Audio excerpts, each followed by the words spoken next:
У 1651 році, під час трагічної битви під Берестечком, козацьке військо опинилося у смертельній пастці. Польські війська, маючи чисельну перевагу, затиснули козаків у болотистій місцевості, де кожен рух здавався останнім. Згідно з легендою, серед оточених козаків залишилося лише кілька десятків характерників. Вони розуміли, прямого бою не витримати. І тоді сталося те, що польські офіцери у своїх звітах називали диявольським втручанням.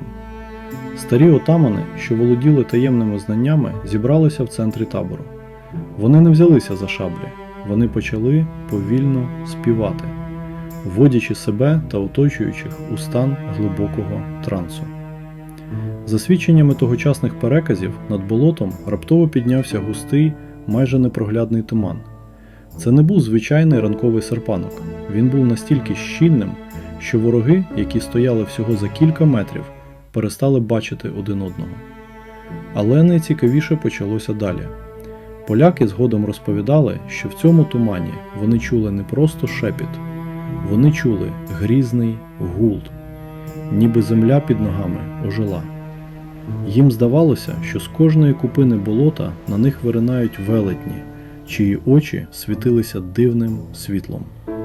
У паніці польські війська почали стріляти в бік своїх же, бо кожному вижилися ворожі загони там, де їх не було.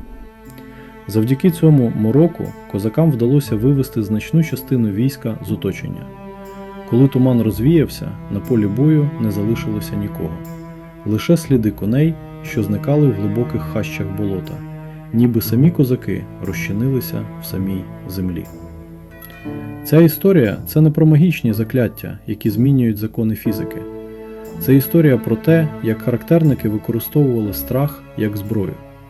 Вони знали, що ворог боїться невідомого більше, ніж сталі. І коли навколо лише болото та густий туман, людська уява стає найгіршим ворогом того, хто прийшов на чужу землю.